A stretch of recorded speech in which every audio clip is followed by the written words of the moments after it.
ఓం శ్రీమాత్రే నమః. ఈ అక్టోబర్ 2వ తేదీన అమావాస్య, మహాలయ అమావాస్య రోజున సూర్యగ్రహణం అనేది ఏర్పడుతుంది. ఈ సూర్యగ్రహణం అనేది అతీంద్రియ శక్తులు కలిగినటువంటి సూర్యగ్రహణంగా కూడా చెప్పుకోవచ్చు. ఈ సూర్యగ్రహణం అయితే భారతదేశంలో కనిపించడం లేదు.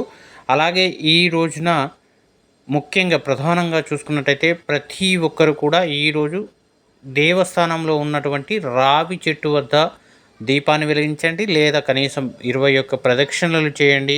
అద్భుతమైనటువంటి ఫలితాలను పొందుతారు. ఈ చిన్నపాటి పరిహారమే మిమ్మల్ని పూర్తిగా కష్టాలు నష్టాల నుండి విముక్తి కలిగేలా చేస్తూ ఉంటుంది. కాబట్టి ప్రతి ఒక్కరూ కూడా రావి చెట్టు ఉన్నటువంటి దేవాలయంలో రావి చెట్టుకు ఈరోజు దీపాన్ని వెలిగించండి. వీలైతే ప్రదక్షిణలు చేయండి.